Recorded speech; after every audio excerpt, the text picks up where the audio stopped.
Good morning po mga kabos. Ito po ang ginagawa ko ngayon. Para mabuo yung kanyang tip ko lang po ito sa ibang papagawa ng bahay para maganda yung pagkabubuo ng antuhan ng poste niyo. Ito po itong frame na to. Ayan po, nakita niyo naman. Kabilaan po yan. Para maganda yung pagkakalabas ng poste ninyo. Nakita niyo naman po. Diba? Saka po natin yung mamasilyahan na maganda. Kaya po nito mga kabos. For example po yung ginawa ko. Ayan po.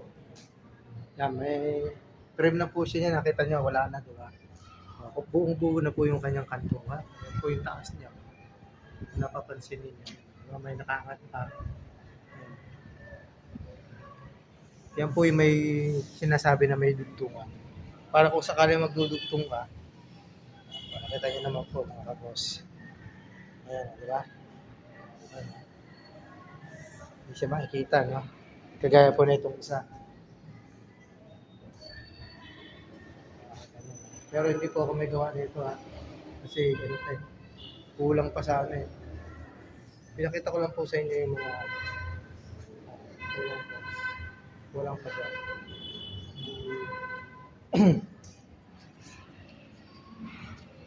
Colortech.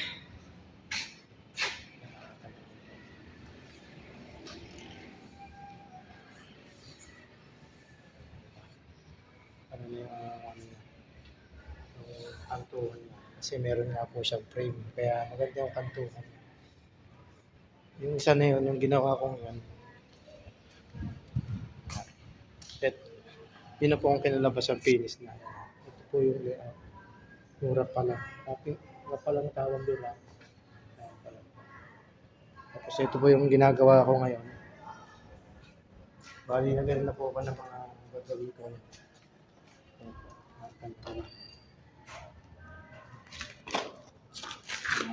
Okay. Susunod pa po yung gagawin natin. Di ba po? Ayan po. Tip ko po yan para sa nagpapagawa ng bahay at sa mga pintor na parang hindi na kamera pa magkanto. Mabuo. Yan ang gagawin. Bagay, depende po naman kasi sa nagpapagawa ng bahay para maganda yung kanyang kantuhan. Hindi ko lang po alam kung magkano ang isa nito. Ito naman po yung ginagawa namin dito. School po ito. Ano po yata ito? College tsaka junior high. Senior high.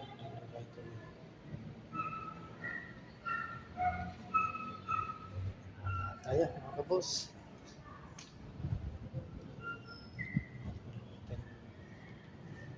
Ito po yung kahapon na kumbaga dinugtungan ko po ng masilya yan. Kasi kulang po yan, yung puti. Tapos ito po yung pininturahan ko. Mamaya po, papatungan ko pa na isa di sa may gilid. Kasi kahapon, nakita nyo naman po. Maulan dito, kaya naabot kami ng baha dito sa loob. Kaya maraming pasensya na kayo. Maraming ako kasura. Belo! Belo!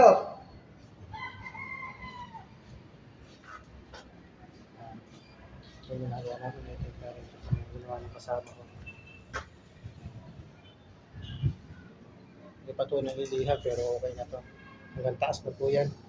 Pag ito po naliha, ano na po ng ano yan, ng primer. Mababa na po yan, yung ginagawa namin yan. Ito po yung kanilang Pyrex sheet.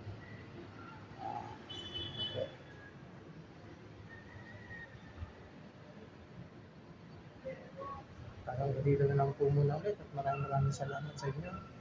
Bye-bye!